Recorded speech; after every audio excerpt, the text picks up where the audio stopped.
wait.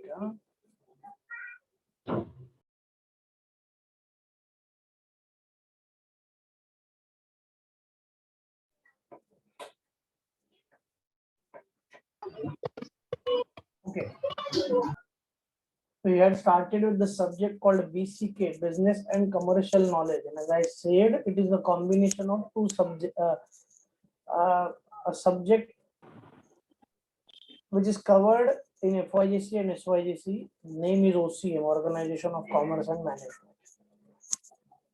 But we will discuss it as if तुमने नहीं पढ़ा है, so that अगर कोई प्रॉब्लम नहीं होगा तो I assume के as if कि कुछ हुआ ही नहीं है, ऐसे हम लोग कर लेते हैं. तो जिनका पहले से अच्छा 11-12 पढ़ के हो चुका है उनको थोड़ा ज्यादा एडवांटेज मिलेगा, ज्यादा अच्छे से समझ में आ जाएगा.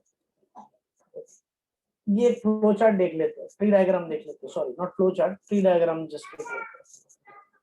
BCK human activities, domain BCK, that is the scope. Human activities are further divided into two categories, economic and non-economic. Economic activities में include होता है business, profession and employment. Non-economic activities तो syllabus में ही नहीं है, उसका लेना देना ही नहीं है भाई, उसको बुक में आने की जरूरत नहीं है. Non-economic activities we already we are very aware about this.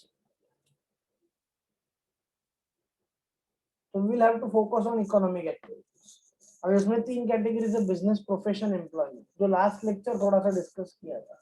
Business में क्या आता है? Industry, trade, commerce. अब ये क्या है मैं एक बार फिर से समझाता हूँ. इंडस्ट्री में होता है production of goods and services, trade में होता है buying and selling of goods and services, commerce में होता है only distribution of goods and services. ये सारा मिला के बनता है बिजनेस. एक बार फिर से बिजनेस में industry plus trade plus commerce आता है. इंडस्ट्री में आता है only production of goods and services, trade में trade is restricted only to buying and selling of goods and services, commerce deals with only distribution of goods and services. It also includes aids to trade and other distribution part. What is aids to trade? Auxiliaries to trade, banking, insurance, transport, communication, warehousing, ऐसी कुछ चीजें हैं जिनको aids to trade बोला जाता है, वो हम लोग बाद में डिस्कस करेंगे. Second is profession and third is employment. अच्छा, बिजनेस को और 3-4 कैटेगरीज में दिया, ये लास्ट लेक्चर डिस्कस थोड़ा सा किया था. देखो, size, scale, micro, small, medium, large. तो ट्रेड एंड कॉमर्स इनसे थ्रू होगा. तो साइज वाइज देखे तो वो माइक्रो हो सकता है एकदम छोटा, स्मॉल थोड़ा बड़ा, मीडियम और थोड़ा बड़ा, एंड लार्ज स्केल पे हो सकता है. तो उन्होंने सेकंड कैटेगरी दिया वो स्केल वाइज दिया. Third is geographical scope. तो तुम्हारा बिजनेस लोकल हो सकता है, लोकल एरिया में, या स्टेट तक लिमिटेड, नेशनल लेवल पे हो सकता है, या मल्टीनेशनल, मतलब इंपोर्ट एक्सपोर्ट वगैरह भी तुम कर सकते हो. लास्ट इज ओनरशिप कैटेगरी के ऊपर दिया है. तो it might be state owned या public sector उसको बोलेंगे, प्राइवेट या प्रोप्राइटरी कॉर्पोरेट्स भी बोलेंगे उसको. अब स्टेट ओन्ड में मैंने बताया था कि भाई FYGC में हुआ था, ठीक है, तुमको अगर याद होगा नहीं होगा जाने दो भाई, ऐसे अज्यूम कर लेते कि तुमको याद ना है. नहीं, 3 ऑर्गेनाइजेशंस थे जो पब्लिक सेक्टर में आते थे, एक गवर्नमेंट कंपनी, एक स्टैट्यूटरी कॉर्पोरेशन एंड एक डिपार्टमेंटल ऑर्गेनाइजेशन. हाँ, हालांकि हम लोग इसको अभी कवर नहीं करेंगे. इन तीनों में कॉमन चीज ये है कि they are owned and controlled by government, तो उनको पब्लिक सेक्टर बोलेंगे. Next is private sector. Private sector में 5 फॉर्म्स है जो तुमको यहाँ पे मिलेंगे. Next, sole proprietorship, forms of business organisation. इसमें जो 5 organizations है, all these 5 organizations are private sector organizations. Check करो. First, sole proprietorship. Second, HUF मतलब Hindu undivided family. Third, partnership firm या पार्टनरशिप. फोर्थ, LLP है, शायद तुमको नहीं पता होगा, limited liability partnership. And last is company. अब थोड़ा सा एक ब्रीफ आइडिया ले लेते हैं इन लोग के ऊपर, फिर बाद में डिटेल में तो वैसे भी पढ़ना है. सोल प्रोप्राइटरशिप का मतलब क्या है? Sole proprietor, sole means single, एक सिंगल ओनर रहेगा बिजनेस का, पूरा कंट्रीब्यूशन एक अकेला बंदा कंट्रीब्यूट करेगा कैपिटल का, पूरा बिजनेस अकेला मैनेज करेगा, सारे डिसीजंस खुद अकेला लेगा, प्रॉफिट हुआ तो सारा प्रॉफिट उसका, लॉस हुआ तो सारा लॉस भी उसी का।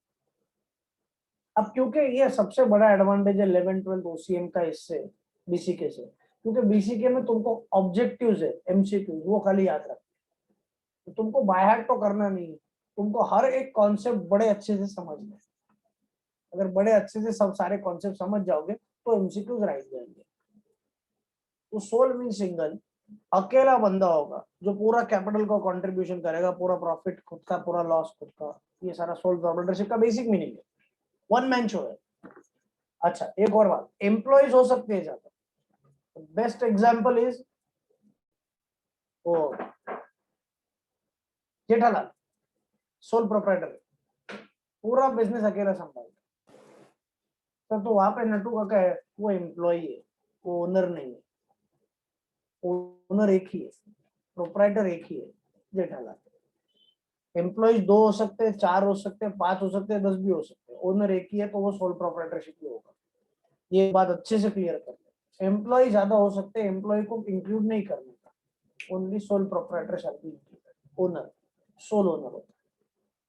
Second, HUF, Hindu undivided family, जिन्होंने 11th में जिनका याद होगा तो उसमें उनको बोला है जॉइंट हिंदू फैमिली बिजनेस, ऐसा हेडिंग दिया था।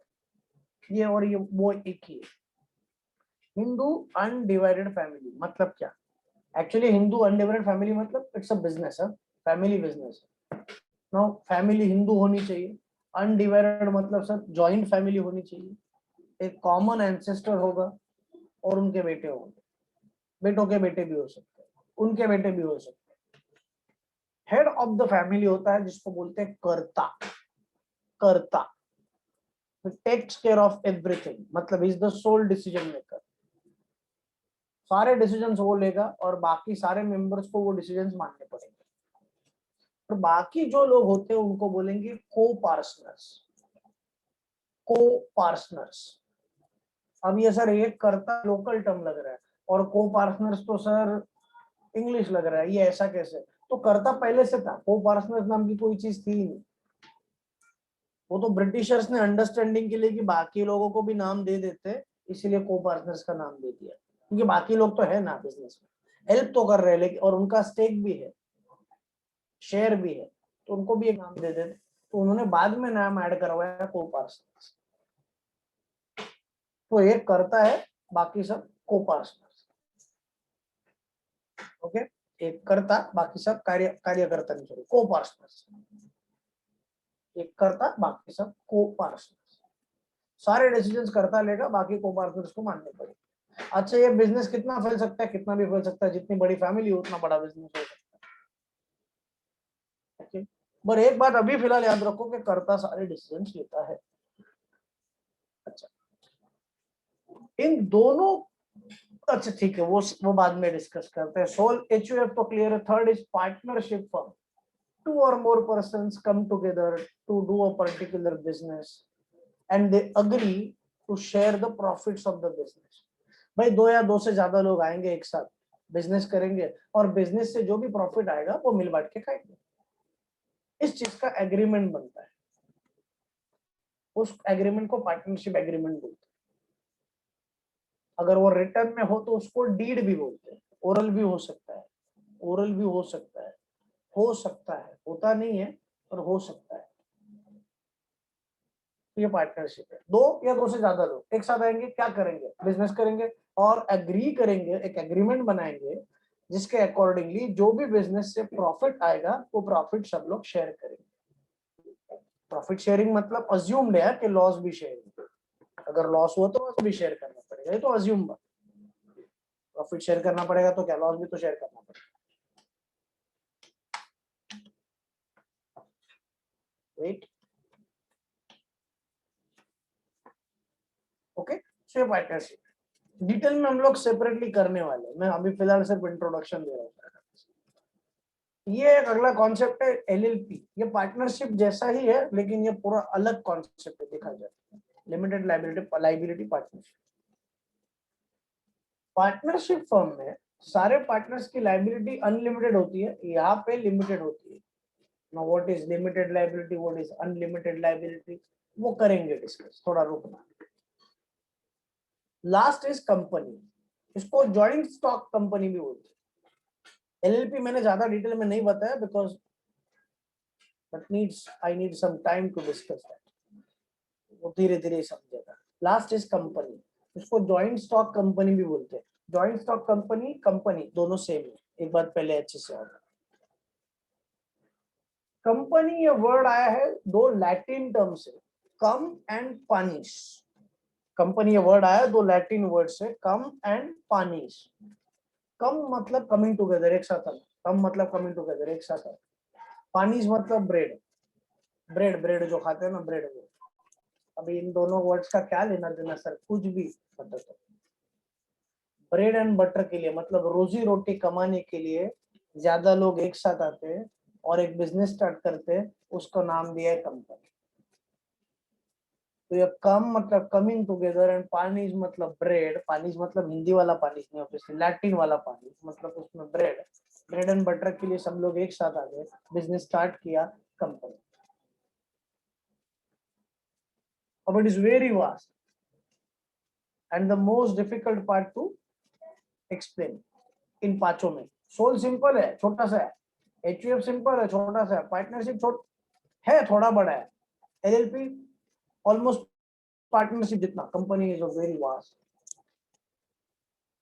बिजनेस लॉ नाम का एक सब्जेक्ट है, उसमें एलएलपी एक्ट सेपरेट टॉपिक है, पार्टनरशिप एक्ट सेपरेट टॉपिक है, कंपनीज एक्ट सेपरेट टॉपिक है। कंपनीज एक्ट सीए इंटर में भी आता है, कंपनीज एक्ट सीए फाइनल में भी आता है। खैर वो बहुत अगला जर्नी है।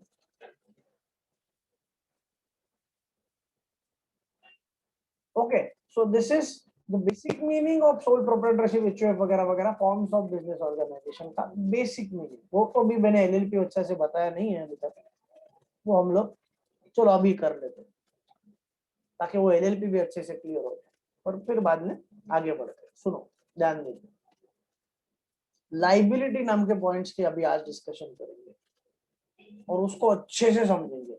मतलब कोई इशू चाहिए ही नहीं। What is liability? तुमने जो अकाउंट्स में लाइबिलिटी सुना है वो ठीक है, मैं यहाँ पे लाइबिलिटी का मीनिंग थोड़ा अलग बोल रहा हूँ। बिजनेस जब बंद होगा, बिजनेस जब बंद हो रहा है, तो जो बिजनेस के ओनर्स है उनका जो कमिटमेंट होगा उसको लाइबिलिटी बोलेंगे इस कॉन्टेक्स्ट में। तो अकाउंट्स वाला लाइबिलिटी को बाजू में रखो, ये थोड़ा अलग वाला लाइबिलिटी। ये कौन सा लाइबिलिटी है सर? ये बिजनेस का लाइबिलिटी नहीं है, ये बिजनेस के ओनर्स का लाइबिलिटी। बिजनेस का लाइबिलिटी, ये बिजनेस के ओनर्स का लाइबिलिटी। वो भी तब जब बिजनेस बंद हो रहा है, जब बिजनेस बंद हो गया अभी जस्ट। ये बहुत अच्छे से समझो, ये बहुत इंपॉर्टेंट कॉन्सेप्ट है। अब इन दोनों, बाकी लाइबिलिटी का बेसिक मीनिंग तो सेम है सर, डेट्स देना बाकी है, ऑब्लिगेशन, ड्यूटी टू पे। अब समझो लाइबिलिटी कितने टाइप्स है। There are two types of liabilities. दो टाइप का liability, limited and unlimited. Unlimited and limited, limited and unlimited. अच्छा, व्हाट इज अनलिमिटेड लाइबिलिटी? सुनो ध्यान देके सुनो। जेठालाल का बिजनेस लॉस में गया, बंद हो रहा है। सिंपल सी बात है, बिजनेस बंद हो रहा है, दुकान पे पहले कौन आएंगे? क्रेडिटर्स।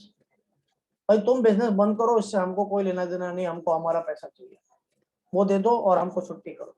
हमको कोई लेना देना नहीं है, तुम बिजनेस बंद करो वगैरह। हमको, हमने कुछ लोन दिया था तुमको, कुछ उधार बाकी है, वो हमको पैसा वापस दे, और फिर बाद में तुमको जो करना है। तो जेठालाल ने सपोज बोल दिया कि देखो ऐसा है कि अभी जो मंदी चल रही है, जो भी चल रहा है, अपना पूरा सेल डाउन हो गया पैंडेमिक की वजह से, एक काम करो मैं बिजनेस ही बंद कर देता हूँ। अरे हाँ बंद करो, लेकिन अच्छा बिजनेस बंद कर रहा हूँ मतलब सारे एसेट्स बेच दूंगा, तुम्हारे सामने बेचूंगा, कोई चीटिंग नहीं, सारे एसेट्स बिजनेस के बेच, तुमने लो बिजनेस को लोन दिया ना, बिजनेस के सारे एसेट्स बेच दूंगा, उससे जो भी पैसा आएगा तुम्हारा लोन चुका दूंगा। क्रेडिटर्स बोले वाह क्या बात है, चलेगा, नो प्रॉब्लम। यहां तक तो सब ठीक था क्रेडिटर्स के पॉइंट ऑफ व्यू से। बिजनेस असेट्स बेच दिए और 70 लाख का रिकवरी हुआ, और लोन अमाउंट क्रेडिटर्स का था 1 करोड़ का। एक खोखे का लोन था और 70 पेटी का रिकवरी हुआ। थोड़ा इनफॉर्मली बात करें, पेटी मतलब लाख, खोखा मतलब करोड़। तो एक खोखे का अगर लोन था और 70 पेटी रिकवर हुआ तो भी 30 पेटी 30 पेटी यानी कि 30 लाख का शॉर्टफॉल है। समझ में आ रहा है? लोन दिया 1 करोड़ का, 1 करोड़ का लोन दिया, 1 करोड़ का लोन दे दिया। अच्छा असेट्स बेच दिए, असेट बेच के कितना है 70 लाख, अरे तो 30 लाख अभी भी कम है ना।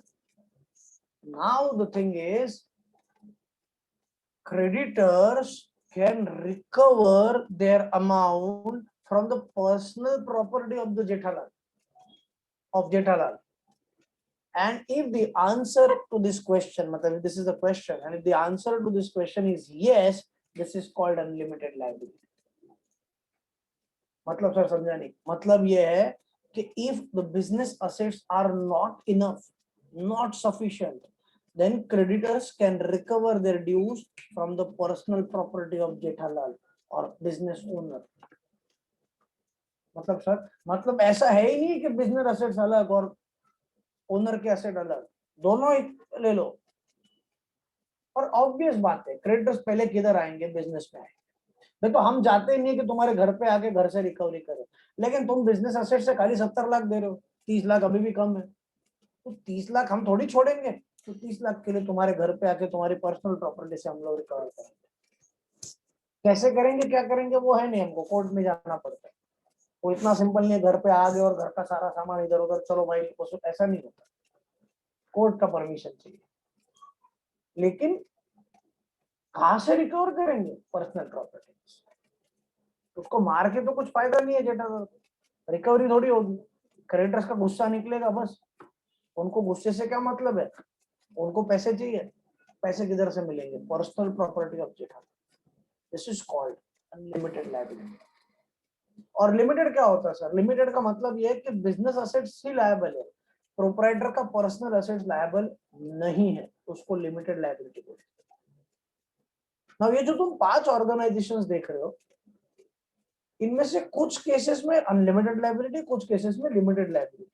अब कैसे है वो ध्यान देकर सुनो। अभी मैंने बोला कि जेठालाल का लायबिलिटी अनलिमिटेड होता है, तो मतलब सोल प्रोप्राइटरशिप में लायबिलिटी अनलिमिटेड है। किसकी, सोल ट्रेडर यानी कि जेठालाल की। समझ, एचयूएफ में कर्ता की लायबिलिटी अनलिमिटेड है, क्योंकि कर्ता सारे डिसीजंस लेता है, पावर ज्यादा से ज्यादा कर्ता को है, तो लायबिलिटी भी ज्यादा कर्ता की होनी चाहिए। तो कर्ता की पर्सनल प्रॉपर्टी लायबल है, उनके बेटों की यानी कि को पार्टनर्स की। जस्ट इमेजिन, कल एक पिक्चर लगा था जी सिनेमा, मैंने बचपन में देखा था, तुमने शायद नहीं देखा होगा, देखो ऐसा भी कोई कंपल्सन नहीं। हम साथ साथ है नाम की मूवी, उसमें आलोकनाथ है, मतलब एक हेड ऑफ द फैमिली, और उसके 3 बेटे, और सैफ अली खान, सल्लू भैया, और वो बड़ा बेटा कोई मोनीश बैल सांड नहीं, सांड बैल, मोनीश बैल ऐसा कुछ नाम है उसका आर्टिस्ट का। तो 3 बेटे, फैमिली बिजनेस है, बिजनेस चल रहा है। हेड ऑफ द फैमिली मतलब आलोकनाथ, ही टेक्स ऑल डिसीजंस, और वो जो भी डिसीजन लेगा वो सारे फैमिली को मानने पड़ेगा। तो आलोकनाथ करता और बाकी 3 भाई को पार्टनर्स। अब बात ये है कि अगर बड़े बेटे का कुछ पर्सनल प्रॉपर्टी भी है बाहर, सलमान खान का भी अपना पर्सनल प्रॉपर्टी है, बेचारा मूवीज में काम करता है, अच्छा खासा कमाता है, तो उसकी पर्सनल प्रॉपर्टी भी है, बिजनेस अलग, उसकी दूसरी कमाई अलग, उससे उसने प्रॉपर्टी परचेज। अब अगर फैमिली बिजनेस लॉस में जाता है और बंद हो रहा है, तो क्रेडिटर सलमान खान के पर्सनल प्रॉपर्टी में से अमाउंट रिकवर नहीं कर सकते, कर्ता के पर्सनल प्रॉपर्टी में से कर सकते। तो सर कहना ये चाहता हूं मैं कि देखो बिजनेस असेट्स तो जाएगा, कर्ता की पर्सनल प्रॉपर्टी जाएगी, को पर्सनल्स की नहीं जाएगी। से फॉर एग्जांपल जो घर है जिसमें जॉइंट फैमिली रह रही है वो कर्ता के नाम पे वो जाएगा जरूरत पड़े तो, लेकिन 3 भाइयों की कोई प्रॉपर्टी अलग से वो बिल्कुल नहीं जाएगी, उनकी लायबिलिटी लिमिटेड। आई होप ये क्लियर हो। नेक्स्ट इज पार्टनरशिप, इसमें सारे पार्टनर्स की लायबिलिटी अनलिमिटेड है। मतलब वही personal assets liable, personal property liable है। लेकिन ये ऑब्वियस बात है, पहले बिजनेस असेट्स बेचेंगे, फिर वो सफिशिएंट नहीं है तो पर्सनल प्रॉपर्टी जाएगी। ओके, पार्टनर्स की। नेक्स्ट एलएलपी, हाँ यहाँ पे नाम से ही पता चल रहा है, limited liability partnership. What it means, इसमें पार्टनर्स की लायबिलिटी लिमिटेड होगी, इसमें पार्टनर्स की लायबिलिटी लिमिटेड होगी। कंपनी, इसमें भी मेंबर्स यानी कि शेयर होल्डर्स की लायबिलिटी लिमिटेड होगी। मतलब सर, मतलब समझे नहीं, मतलब ये है कि बिजनेस से जितना रिकवरी करना है उतना ही क्रेडिटर्स रिकवर कर सकते, पर्सनल प्रॉपर्टी ओनर्स की लायबल नहीं होगी एलएलपी एंड कंपनी के केस। पहले 3 केस में तो होगी, दूसरे 2 केस में अनलिमिटेड का सवाल ही नहीं पैदा होता। एचयूएफ में तो मिक्स है, लिमिटेड भी अनलिमिटेड। तो ये डिस्कस करना मुझे लगा कि यहाँ पे एलएलपी समझ में आ गया होगा। पार्टनर, ऐसा पार्टनरशिप जिसमें पार्टनर्स की लायबिलिटी लिमिटेड है। पार्टनरशिप में पार्टनर्स की लायबिलिटी अनलिमिटेड होगी, मतलब पर्सनल असेट्स आर लायबल। ये एक पॉइंट डिस्कस करना था, बाकी ये डिटेल में तो वैसे भी पढ़ना है, and it's a huge session. ये जो करने जाएंगे तो भाई 2 लेक्चर्स एटलीस्ट इसके ऊपर जाएंगे डिटेल में जाने के। हम लोग लास्ट लेक्चर बिजनेस प्रोफेशन पे थे,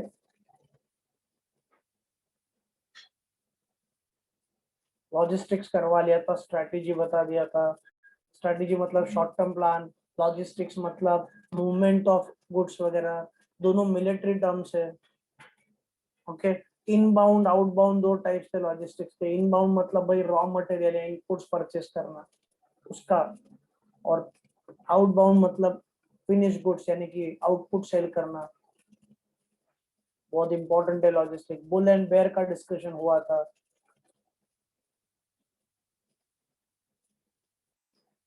आगे जो भी पार्ट है उसमें कुछ ज्यादा कंसेप्चुअल नहीं है, और वो भी करवाया भी था थोड़ा सा।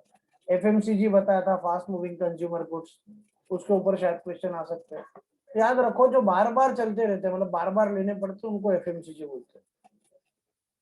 बाकी कोई कॉन्सेप्ट नहीं है जो आ सके पेपर।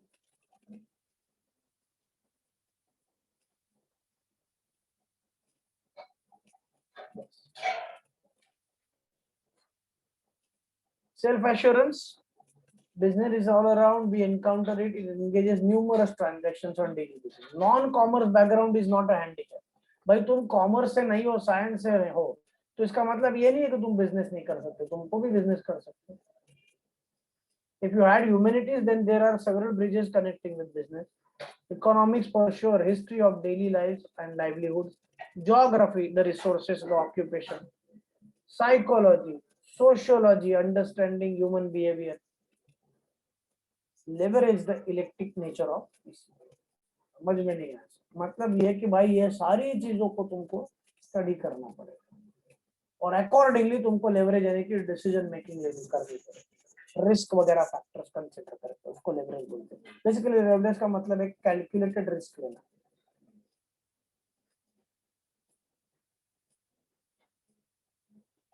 भाई इसमें भी कोई क्वेश्चन तो नहीं है जो पूछे। You need to consider various aspects, लोगों की साइकोलॉजी, सोशियोलॉजी मतलब सोसाइटी क्या सोचती है, तुमको लाइवलीहुड मतलब लोगों को जीने मरने के लिए क्या, जीने के लिए क्या चाहिए, जोग्राफिकल रिसोर्सेस कौन से अवेलेबल है, ये सारी चीजें कंसिडर करके तुमको बिजनेस करना।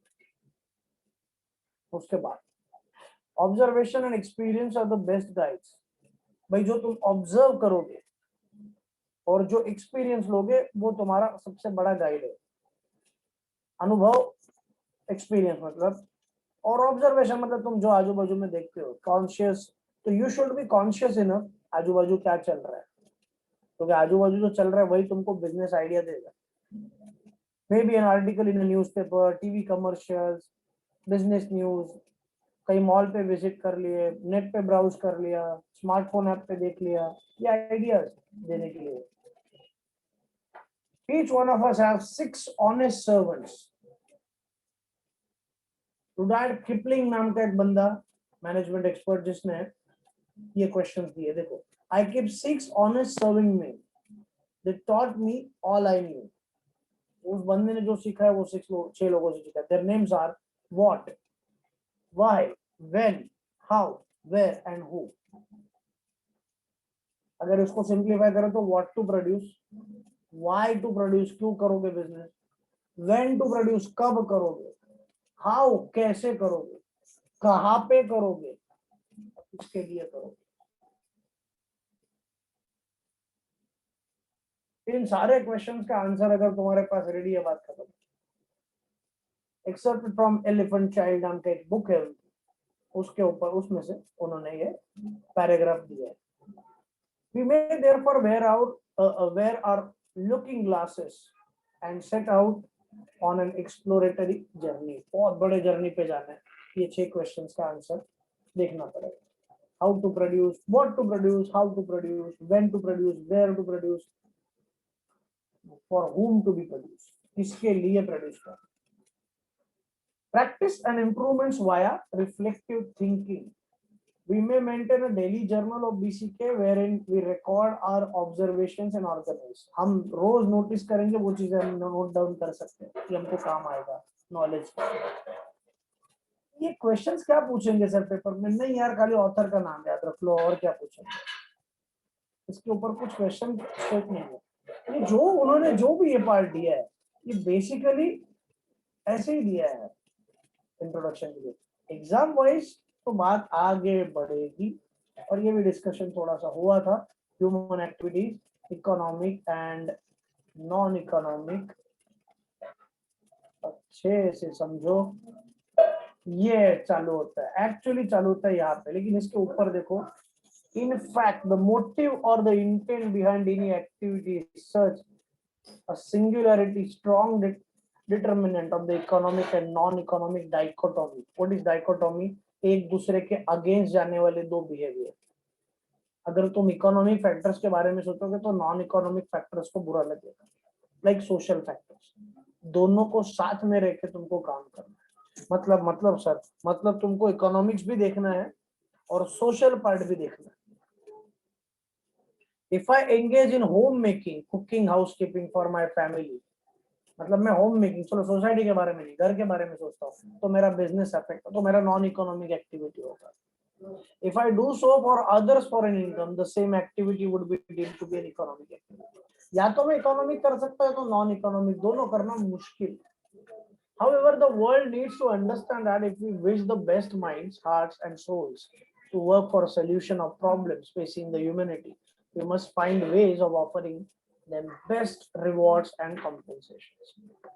So ultimately कहना क्या चाहते हैं ये लोग? Economic activities, non economic activities, दोनों में फर्क क्या है? जहाँ पे पैसा मिले वो नॉन इकोनॉमिक, वो इकोनॉमिक है, और जहाँ पे इनकम जनरेट नहीं हो रहा है, सिर्फ एक्टिविटीज हो रही है, उनको नॉन इकोनॉमिक एक्टिविटीज। हर बिजनेस में एक एक्सपेंडिचर लगता है, वो जो ऊपर दिया है वो मैं पढ़ रहा हूँ, कैपिटल बोलते हैं उसको, ये भी तुमको पता है। हर बिजनेस, छोटा हो, बड़ा हो, मीडियम हो, कोई भी हो, that needs capital. Non economic activities में भी कैपिटल लग सकता है, लेकिन इकोनॉमिक एक्टिविटीज में कंफर्म कैपिटल इज रिक्वायर्ड। यहां से एक्चुअली सिलेबस स्टार्ट होता है। Distinguishing characteristics of economic activities. First, income generating, तो यही तो मैंने इकोनॉमिक नाम ही इसलिए दिया है क्योंकि ये इनकम जनरेट करते। यहाँ पे कुछ वर्ड्स है वो सुन लो, टर्म्स है वो सुन लो।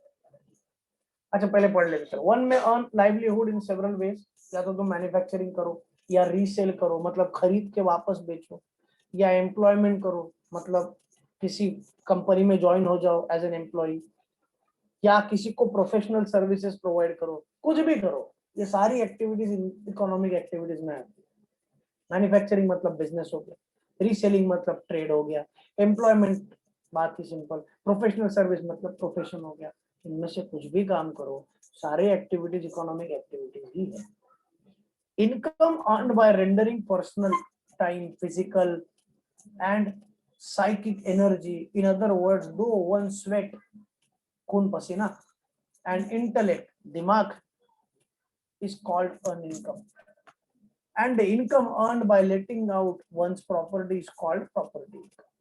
भाई खुद की खून पसीने से मेहनत करके कमाओगे तो वो अर्नड इनकम है, और प्रॉपर्टी बेच के कमाओगे तो property income.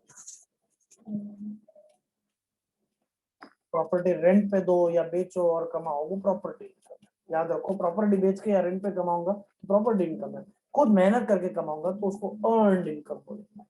In economics, individuals comprise as possessors of one or more of factors of production. Economics में फैक्टर्स ऑफ प्रोडक्शन नाम का concept, land, labour, capital and entrepreneur, इनको फैक्टर्स ऑफ प्रोडक्शन बोलते हैं। Repeat, land, labour, capital, entrepreneur. Entrepreneur मतलब sir businessman. Land क्या है sir? Land तो चाहिए ना बिजनेस करने के लिए, लेबर भी चाहिए, वर्कर्स, कैपिटल तो चाहिए ही चाहिए, सवाल ही नहीं पैदा होता, और इन सबको चलाने के लिए एक बंदा चाहिए, और वो है बिजनेसमैन यानी कि एंटरप्रेन्योर। इन सबको बोलेंगे फैक्टर्स ऑफ प्रोडक्शन। तो एंटरप्रेन्योरशिप उन्होंने टर्म यूज किया, लैंड, लेबर, कैपिटल, एंटरप्रेन्योरशिप। ये चारों चीजें जब एक साथ आती है एक जगह पे तो वो बिजनेस होता है। The corresponding income characterizations in exchange of or compensation for their factor services are wages. मतलब ये सब चीजें फ्री में नहीं मिलेगी, फिर हर एक चीज की कॉस्ट होगी। लेबर फ्री में काम करेगा? बिल्कुल नहीं, उनको वेजेस चाहिए। लैंड फ्री में मिलेगी? नहीं, उसके ऊपर रेंट चार्ज होगा। सपोज लैंड रेंट पे लिए तो रेंट होगा। कैपिटल, कैपिटल फ्री में मिलेगा? नहीं, तो उसके ऊपर इंटरेस्ट पे करना पड़ेगा। एंटरप्रेन्योरशिप मतलब बिजनेसमैन आएगा करने के लिए तो उसको कुछ ना कुछ तो चाहिए बिजनेस में से, उसको प्रॉफिट मिलेगा। एक बार फिर से, फैक्टर्स ऑफ प्रोडक्शन चार है, लैंड, लेबर, कैपिटल, एंटरप्रेन्योर। जो एंटरप्रेन्योरशिप बोल दो, दोनों एक ही, कुछ प्रॉब्लम नहीं। लैंड अगर तुमको चाहिए तो उसके ऊपर रेंट देना पड़ेगा, तो रेंट कॉस्ट है। लेबर फ्री में तो काम नहीं करेंगे, उनको वेजेस देना पड़ेगा, तो second is wages. Capital introduce किया है तो उसके ऊपर इंटरेस्ट देना पड़ेगा, कैपिटल कोई फ्री में नहीं लगाएगा। से फॉर एग्जांपल बैंक से लोन ले लिया तो बैंक को उसके ऊपर क्या देना पड़ेगा? इंटरेस्ट, तो कैपिटल के ऊपर इंटरेस्ट कॉस्ट। और एंटरप्रेन्योर्स जो बिजनेस करेगा, मेहनत करेगा, उसको भी तो कुछ ना कुछ देना पड़ेगा, उसको देना पड़ेगा प्रॉफिट। ये सब किससे मिलेगा? ये सब बिजनेस से मिलेगा। It is not necessary, economics में आएगा तुमको, लेकिन भाई फिर भी मैंने बता दिया, it is not necessary that all this incomes may be earned in the form of money only. This may be earned in kind too. For example, a landowner may compensate the tiller of the land in the form of food grains. भाई मैं land owner हूँ लेकिन मैं खेती नहीं करता, जो farmers करते हैं उनको मैं बोल देता हूँ कि भाई तुम जो उगाओगे, जो टिल करोगे लैंड से, वो जो भी आएगा वो तुम रखो, थोड़ा सा 20% सपोज या 30%, मैं तुमको और कुछ नहीं दूंगा मनी। तो उनके लिए फूड ग्रेन से इनकम हो गया। The nomadic pastors who brought their lands to graze the stubs left after harvest were often paid in the form of food grains. बहुत कहाँ से एकदम गरीब फार्मर्स होते हैं जो खेती करते हैं, जो बचता है वही उनको मिल जाता है, क्योंकि वो तो लैंड ओनर्स नहीं है। जो लैंड ओनर्स है उनकी बात ही अलग है। तो जो खेती करते हैं उनको वापस जो मिल जाता है बचा हुआ सामान खाने पे, वो उनके लिए इनकम है। तो कहना ये चाहते हैं कि वो मनी में भी हो सकता है और काइंड में भी हो सकता है। इनकम होना जरूरी है, income in terms of money और इन काइंड। उसको ऐसा भी बोलते हैं मनी और मनीज वर्थ। मनी और मनीज वर्थ मतलब मनी नहीं देंगे लेकिन उतने कीमत का कुछ ना कुछ दे देंगे। चलो फूड ग्रेन्स दे देंगे, तुमको क्या है, गरीब लोगों को फूड ग्रेन्स दे देंगे, चलेगा। Factors earned according to their contribution to the production. In other words, income is generated in the process of production. Income या तो कैश में हो सकता है, मनी में हो सकता है, या काइंड में भी हो सकता है, बट इनकम होगा। एक बार फिर से बता दो, factors of production 4, land, labour, capital, entrepreneurship. इन सब का इनकम होगा। अगर लैंड ओनर ने तुमको जमीन दी है तो उसको क्या देना पड़ेगा? रेंट। लेबर आ रहे तो उसको क्या देना पड़ेगा? वेजेस। कैपिटल मतलब बैंक ने लोन दिया है तो उसको क्या देना पड़ेगा? इंटरेस्ट। एंटरप्रेन्योर मतलब बिजनेस कर रहा है, उसने भी कैपिटल दिया है, मतलब उसने मेहनत वगैरह भी की है, तो उसको क्या देना पड़ेगा? प्रॉफिट। हर चीज की कीमत है। अब आगे उन्होंने क्या होता है कि ये इनकम मनी में भी हो सकता है, ये काइंड में भी हो सकता है। ओके, आगे बढ़ते। Economic activities are productive, obviously they produce something. We can transform various raw materials into useful products. So they use raw materials and they produce new products. तो कुछ प्रोडक्टिव हो रहा है, कुछ काम हो रहा है, और वो प्रोडक्शन करके क्या हो? To satisfy the needs, public की नीड सेटिस्फाई करेंगे। फोर्थ लाइन देखो, एज अ कोरोनरी मतलब एक साथ चलता है। Earning a livelihood implies participation in the process of production. Production here refers to goods and services, both goods and services. When early man set out hunting animals and gathering, अभी ये यार थोड़ी पूछेंगे पेपर। नोमैडिक ट्राइब्स के time क्या करते थे, stone age man के टाइम क्या करते थे, ये सब नहीं है। कहना क्या चाहते हैं इसमें? कहना ये चाहते हैं कि इकोनॉमिक एक्टिविटीज में कुछ ना कुछ प्रोडक्टिव बनता है, या तो वो गुड्स बने या तो सर्विसेज। गुड्स के एग्जांपल तुमको पता है, टूथपेस्ट, टेलीविजन, कार, सब कुछ। सर्विसेज में banking, insurance, tourism, entertainment, IT मतलब इंफॉर्मेशन टेक्नोलॉजी, ये सारी सर्विसेज है। कुछ ना कुछ निकलता है, उसको उन्होंने बोला है प्रोडक्टिव। आगे देखना, सॉफ्टवेयर प्रोग्राम है, बोल्ड वाला पार्ट देखोगे तो टीचिंग, मेडिसिन, लॉ, अकाउंटेंसी, ये भी प्रोडक्टिव एक्टिविटीज है। प्रोडक्शन में be done either for substance मतलब जीने मरने के लिए, सेल्फ कंजम्पशन खुद के। Production represent the supply side of economics. जाएगा ना प्रोडक्शन, प्रोडक्शन होगा तो तुमको सप्लाई किया जाएगा, वो supply side. Here its scope broadened not only to include place where it takes place, but also the entire range of activities and occupations devoted to delivering the product services.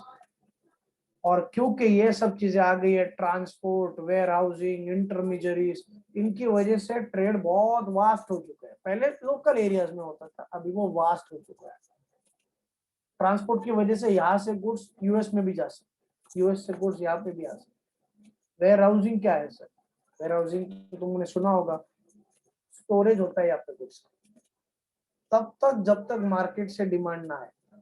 तो जब तक market से demand ना आवे तब तक goods कहाँ पे स्टोर होते हैं? Ware house.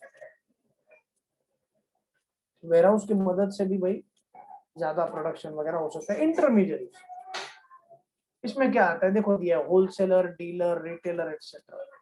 सबसे ऊपर प्रोड्यूसर होता है, उसके बाद एजेंट हो सकता है, उसके बाद होलसेलर, रिटेलर एंड कंज्यूमर होता है। ये सब मिडलमैन, प्रोड्यूसर से लेके कंज्यूमर तक, फाइनल कंज्यूमर तक जो बीच में होते हैं लॉजिस्टिक संभालने के लिए, वो इंटरमीडियरी, इनके मदद से हो जाता है। Even consumption is an economic activity, लेकिन वो डिमांड साइड देखेगा। डिमांड साइड मतलब कंज्यूमर के साइड से, कंज्यूमर डिमांड करेंगे तो प्रोड्यूसर सप्लाई करेंगे। तो प्रोड्यूसर किसमें बिलीव करेंगे? Supply side, supply side, supply side, और consumers demand side. Production supply side, consumption demand side.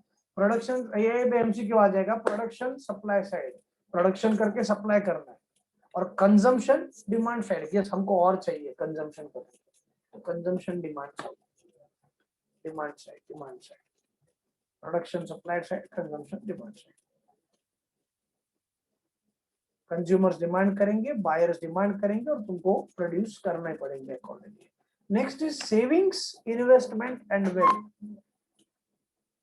We just understood that the production of goods and services as an economic activity generates income. This income is actually the amount that people spend to buy those goods and services. Thus, unspent income of people comprises their savings. पता है, खर्चा करेंगे वो expenditure है, जो बचता है वो सेविंग्स है. The financial sector like banks, non-banking financial companies, अब ये क्या है? ये काम बैंक्स जैसा ही करते हैं, लेकिन ये बैंक्स नहीं है.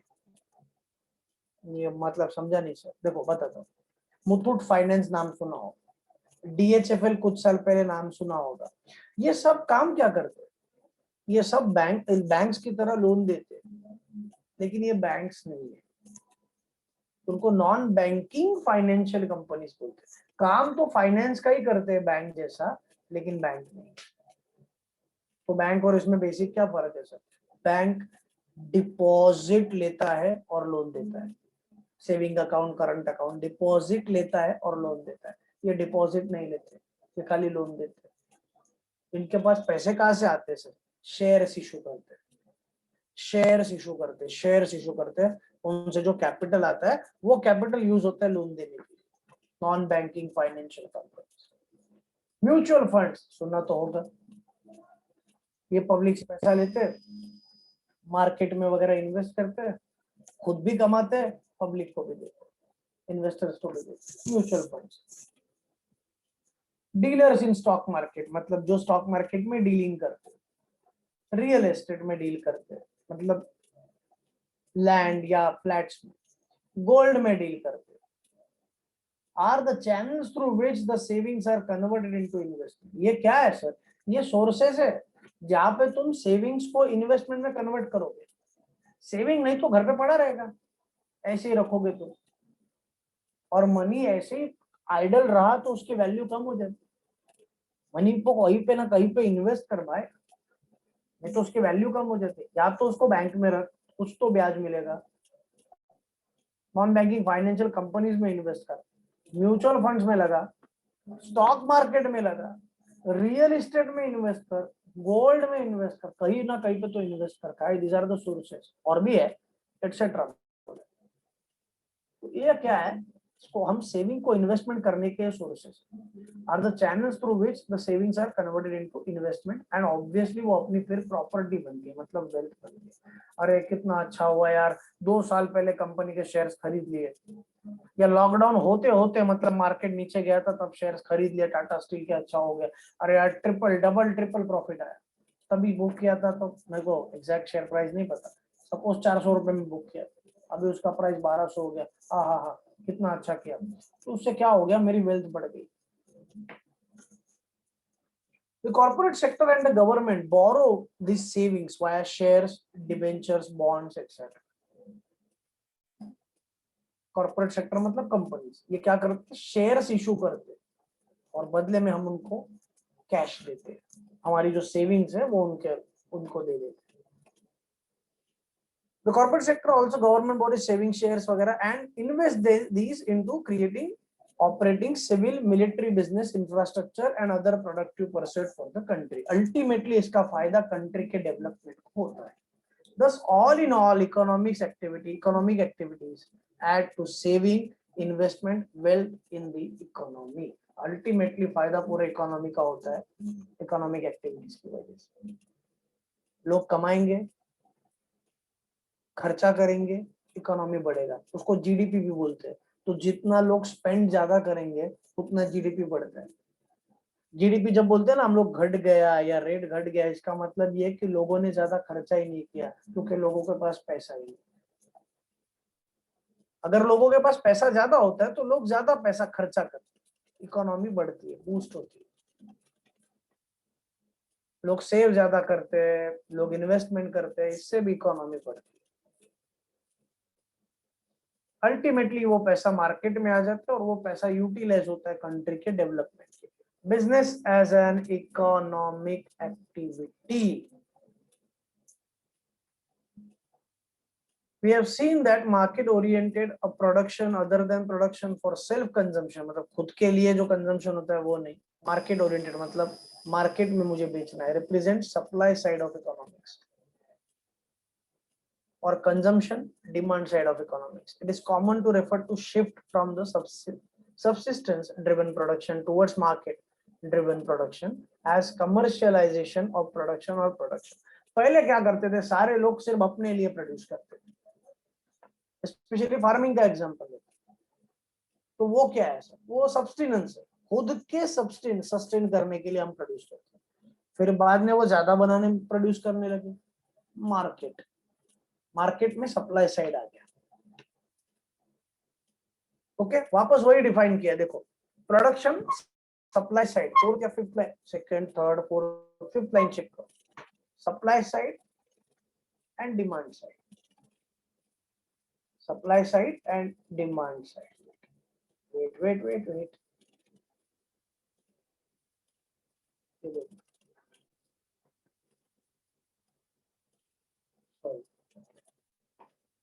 सप्लाई साइड डिमांड साइड,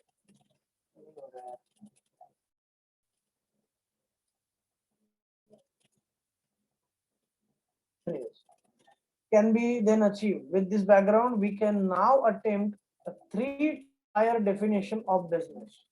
या three-tier definition of business. तीन अलग अलग लेवल्स पे, टीयर मतलब लेवल्स, उन्होंने डिफाइन किया बिजनेस। बस उसको आज प्ले लेक्चर में करते, फिर बाद में रिवाइज कर लेते। From the broader perspective, business may be defined as economic activity comprising of entire spectrum of production, distribution and trading, exchange of goods and services. तो मतलब क्या आएगा, देखा मैं वापस बोल रहा हूँ, बिजनेस में क्या आएगा, ये ऑलरेडी हो चुका है इसलिए मैं कर रहा हूँ, production, distribution, trading of goods and services. तो इसमें क्या आएगा सर, इंडस्ट्री आएगा, इंडस्ट्री में कंस्ट्रक्शन होता है, कॉमर्स में डिस्ट्रीब्यूशन होता है, ट्रेड में बाइंग एंड सेलिंग होता है, फिर आएगा स्टेट ओन्ड पब्लिक सेक्टर, तो ऑलरेडी हो चुका है, फिर कुछ मिलेगा तुमको auxiliaries to trade, last line check करो,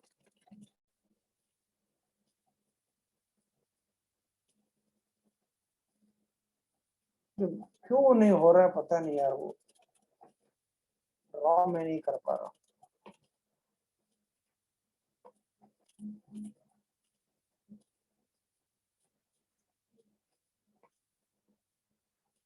नहीं छोड़ो, बाद में देख लो।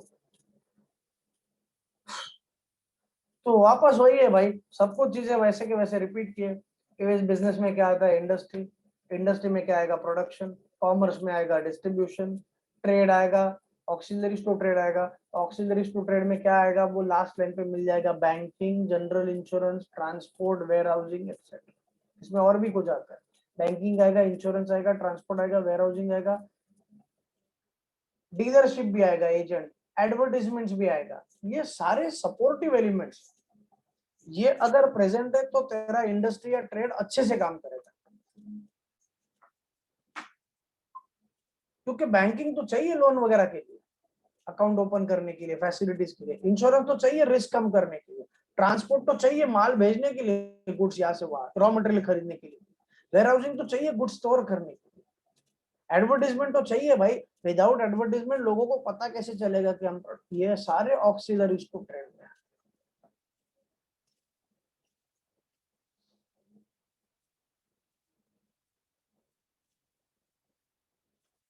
फिर बाद में लास्ट पार्ट कुछ है, here a question arises, is agricultural is an industry and hence a business? Yes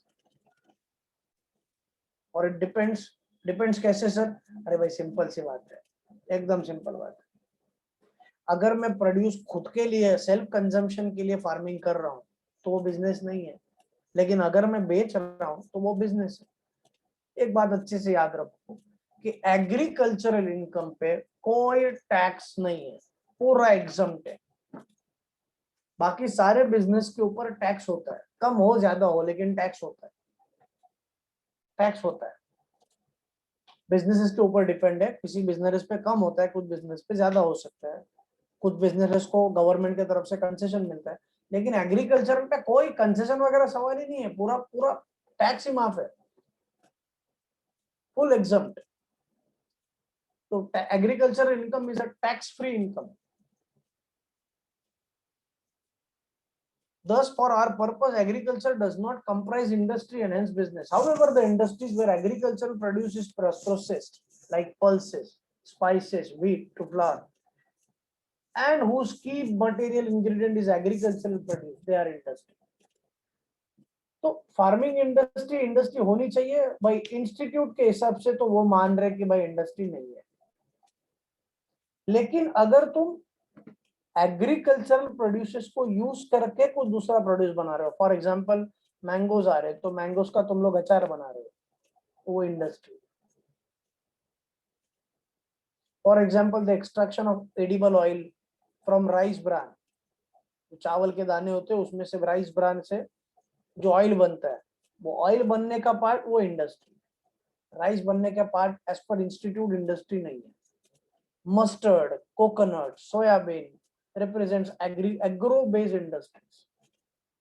मतलब सोयाबीन ऑब्वियसली फार्मिंग से आएगा, सोया वो सीड्स होते हैं, उसको सोयाबीन में कन्वर्ट करके वो खाने के लिए बनाना, वो जिस इंडस्ट्री में होता है उसको इंडस्ट्री। तो फार्मिंग, अभी इंस्टीट्यूट पूछ सकती है क्वेश्चन, एग्रीकल्चर इंडस्ट्री है या नहीं, तो फार्मिंग एज सच इंडस्ट्री नहीं है एज पर इंस्टीट्यूट का कहना, लेकिन जो बिजनेसेस फार्मिंग पे बेस है वो इंडस्ट्री में आता है। पिकल मेकिंग, पल्सेस, फीट आता है उसको फ्लावर में मतलब ऑब्वियसली आटे में कन्वर्ट करना, वो वाला इंडस्ट्री। सनफ्लावर इंडस्ट्री में नहीं आता, लेकिन सनफ्लावर से ऑयल क्रिएट करना, ऑयल, एडिबल ऑयल बनाना, वो इंडस्ट्री में आएगा। From the medium perspective, business refers to particular type of activity or industry such as retail business, real estate business, IT business, iron and steel, transport, etc. From the narrow approach, it is a usual occupation of creating, owning, and actively operating an economic organization. भाई जो भी है, non narrow approach, broad approach वगैरह जो भी है, कहना क्या चाहते हैं? कहना ये चाहते हैं कि भाई business includes industry, commerce, trade, auxiliaries to trade. Check करो, commerce includes types of economic activities, specific industry, retail, e commerce, real estate, health care, daily occupations, ये सारी लेयर्स है, ये थोड़ी आएगा। लेकिन यहाँ पे we will stop, now we will revise, और आगे जाके जो भी इंफॉर्मेशन है पेपर वाली नहीं है, तो उन्होंने सेल्फ स्टडी के लिए दिया है, यू कैन रेफर। या आईपीओ वगैरह terms, we will discuss those terms in detail मतलब नेक्स्ट लेक्चर में। अभी फिलहाल पूरा रिवाइज करते हैं, फिर मैं लेक्चर खत्म। अब तक क्या देखा मैं, पूरा सबको समझा देता हूँ, मतलब ताकि जो भी है इंपॉर्टेंट पार्ट अगर वो मिस भी हुआ है तो भी अभी क्लियर हो जाएगा। बीसी के सब्जेक्ट का नाम, फर्स्ट चैप्टर है कॉमर्स बिजनेस वगैरह का इंट्रोडक्शन। ह्यूमन एक्टिविटीज, दो categories, economic, non economic. Economic activities तीन कैटेगरीज, बिजनेस, प्रोफेशन, एम्प्लॉयमेंट। अभी तक फिलहाल बिजनेस पे फोकस किया, प्रोफेशन, एम्प्लॉयमेंट तो नेक्स्ट लेक्चर जाएगा। बिजनेस में production, distribution of goods and services, production manufacturing वगैरह में आएगा। प्रोडक्शन जहां पे होता है उसको बोलेंगे production is interested in supply side, consumption मतलब कंज्यूमर से, डिमांड साइड। इंडस्ट्री मतलब जहां पे प्रोडक्शन होता है उसको इंडस्ट्री बोलते हैं। फार्मिंग प्रॉपर फार्मिंग जो होता है उसको इंडस्ट्री नहीं बोला जाता एज पर इंस्टीट्यूट। हालांकि यहाँ पे डिबेट है, लेकिन वो हम नहीं करना चाहते भाई, जो इंस्टीट्यूट बोलते हैं वो मान लेते हैं। इंस्टीट्यूट के हिसाब से फार्मिंग इंडस्ट्री नहीं है। हाँ, तुम्हारा बिजनेस अगर फार्मिंग के ऊपर डिपेंड है, तुम फार्मिंग से जो बनता है एग्रीकल्चरल प्रोड्यूसर्स, उनको यूज करके अगर प्रोडक्शन कर रहे हो तो वो इंडस्ट्री है तुम्हारी। ठीक है, समझने की बात। ओके, कंजम्पशन तो सप्लाई डिमांड साइड वो बोल दिया। फिर हमने देखा था कुछ factors of production, land, labour, capital, entrepreneur, और इन हर एक को कुछ ना कुछ देना पड़ेगा, कुछ ना कुछ इनकम सबको। तो जो बंदा लैंड दे रहा है रेंट पे, उसके लिए रेंट इनकम है।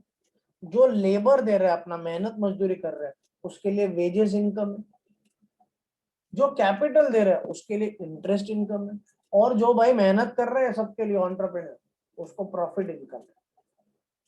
इसलिए इसको बोलते हैं भाई इनकम जनरेटिंग एक्टिविटीज।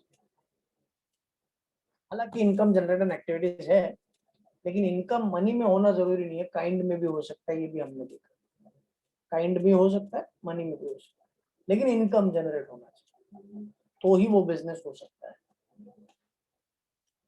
ओके, फिर कुछ छोटी मोटी चीजें जो शायद पूछ ले, यहाँ पे दिख नहीं रही। गुड्स सर्विसेज, गुड्स टेंजिबल होते हैं, सर्विसेज इनटेंजिबल होते हैं, ये तो तुमको पता होगा। गुड्स दो टाइप के हैं, वो अभी सुन लो। एक कैपिटल गुड्स है और एक कंज्यूमर गुड्स है। एक कैपिटल गुड्स है, एक कंज्यूमर गुड्स। कैपिटल गुड्स मतलब मेरा गुड्स मैं जो बनाऊंगा वो किसी और के इंडस्ट्री के लिए रॉ मटेरियल होंगे। मतलब ऐसे गुड्स जो किसी दूसरे इंडस्ट्री में यूज होंगे। मैं एग्जांपल देता हूँ, से फॉर एग्जांपल ये टाटा मोटर्स। मैं टाटा मोटर्स में जो कार्स बनती है उसके खाली स्पेयर पार्ट्स बनाता हूँ, मेरे लिए वो फिनिश गुड्स है, लेकिन टाटा मोटर्स के लिए वो रॉ मटेरियल। तो वो जो स्पेयर पार्ट्स है वो कैपिटल गुड्स में है।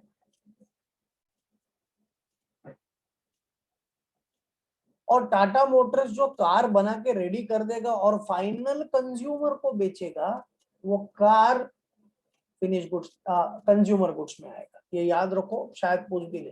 Capital goods, consumer goods. Capital goods मतलब ऐसे गुड्स जो भाई इंडस्ट्री में काम आएंगे, रॉ मटेरियल्स वगैरह, और फिनिश गुड्स कंज्यूमर गुड्स में आएंगे जो फाइनल कंज्यूमर यूज करेगा।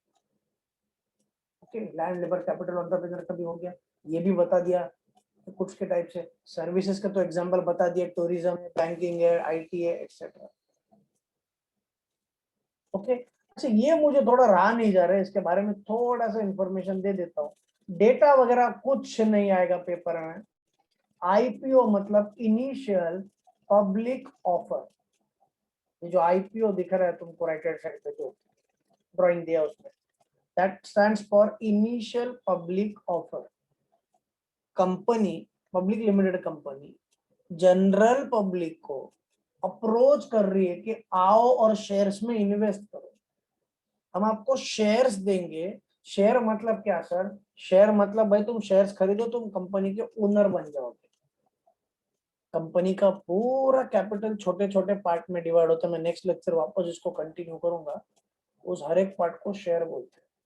कंपनी का पूरा कैपिटल छोटे छोटे पार्ट में डिवाइड होता है, उस हर एक पार्ट को शेयर बोलते हैं। जो लोग शेयर्स खरीदते हैं उनको शेयर होल्डर्स बोलते हैं, और वो कंपनी के ओनर्स होते हैं। आईपीओ मतलब क्या? कंपनी पहली बार इनिशियली पब्लिक को अप्रोच कर रही है, जनरल पब्लिक को, कि आओ और हमारे कंपनी के शेयर्स परचेस करो, सब्सक्राइब करो, यानी कि एप्लीकेशन दो। उसको बोलते हैं इनिशियल पब्लिक ऑफर। ओके, ये एक पार्ट होता है, ये बताना था इसलिए मैंने बता दिया, नहीं तो भैया आईपीओ क्या है। और एक थोड़ा सा रिकैप कर लेते हैं और फिर खत्म। 5 फॉर्म्स ऑफ बिजनेस ऑर्गेनाइजेशन देखे। Sole proprietorship, HUF, partnership, LLP और कंपनी। सोल प्रोप्राइटरशिप मतलब सोल मीन सिंगल, एक बंदा पूरा बिजनेस संभाले। एचयूएफ मतलब हिंदू अनडिवाइडेड फैमिली, तो हिंदू फैमिली होगी, जॉइंट फैमिली होगी। मुस्लिम क्यों नहीं होगी, क्रिश्चियन क्यों नहीं होगी, ये फालतू आर्ग्यूमेंट मत करो, अननेसेसरी, उसकी कोई जरूरत नहीं है। एचयूएफ मतलब हिंदू अनडिवाइडेड फैमिली। इसमें होगा कर्ता, बाकी को पार्टनर्स। कर्ता पूरा सारे डिसीजंस लेगा, को पार्टनर्स को डिसीजन मानने पड़ेंगे। कर्ता की लायबिलिटी अनलिमिटेड होगी, को पार्टनर्स की लिमिटेड होगी। मतलब कर्ता की पर्सनल प्रॉपर्टी लायबल, को पार्टनर्स की personal property is not liable. मैंने बताया था unlimited liability, limited liability. Soul trader का सेम हाल है। अगर बिजनेस असेट सफिशिएंट नहीं है तो सोल ट्रेडर की पर्सनल प्रॉपर्टी भी जाएगी। पार्टनरशिप फर्म में भी सेम हाल है, सारे पार्टनर्स की लायबिलिटी अनलिमिटेड है। मतलब अगर बिजनेस असेट सफिशिएंट नहीं है तो पार्टनर्स की पर्सनल प्रॉपर्टी से क्रेडिटर्स, यानी कि जो लेंडर है, जिन्होंने लोन दिया है, उधार बाकी है, जिनका उधार बाकी है, वो लोग पार्टनर्स के पर्सनल प्रॉपर्टी में से मनी रिकवर कर सकते। एलएलपी यानी कि लिमिटेड लायबिलिटी पार्टनरशिप और कंपनी में वैसा नहीं है। एलएलपी में भी पार्टनर्स होते हैं लेकिन उनकी लायबिलिटी लिमिटेड है, मतलब भाई जितना बिजनेस असेट्स है उससे रिकवर करो, पर्सनल घर पे आने का भी नहीं लोन लेने रिकवर करने, 1 रुपया हम देंगे नहीं, हम भले करोड़पति है तो भी हम अपने जेब से 1 रुपया नहीं देंगे, क्योंकि लायबिलिटी हमारा क्या है, लिमिटेड। लिमिटेड का मतलब क्या है पता है, हमने जितना कंट्रीब्यूशन किया था बिजनेस में वो डूब जाएगा, लेकिन हमारे पर्सनल प्रॉपर्टी में से 1 रुपया नहीं जाएगा, एक्स्ट्रा कुछ नहीं मांगे। सेम कंपनी में मेंबर्स होते हैं यानी कि शेयर होल्डर्स, वो ओनर्स होते हैं कंपनी के, उनकी भी लायबिलिटी लिमिटेड होती है, मतलब business assets liable, personal assets of the proprietors और owners are not liable. Okay, आगे का पार्ट प्रोफेशन, एम्प्लॉयमेंट और कुछ छोटी मोटी चीजें बाकी है जो भाई आज नहीं करते, एम्प्लॉयमेंट वगैरह पार्ट है, हो सकता है लेकिन वो नेक्स्ट लेक्चर ही करते हैं। प्रोफेशन बाकी है, एम्प्लॉयमेंट बाकी है, उसके ऊपर डिस्कशन वैसे बोला भी था लास्ट लेक्चर और उसका डिस्टिंग्विश भी है, तो will discuss that in the next session. आज यही पे खत्म करते हैं। Thank you so much, bye, God bless you, take care, Bye, sir. Bye, sir. Bye, sir. Thank you, Bye, sir. sir. Thank you, sir.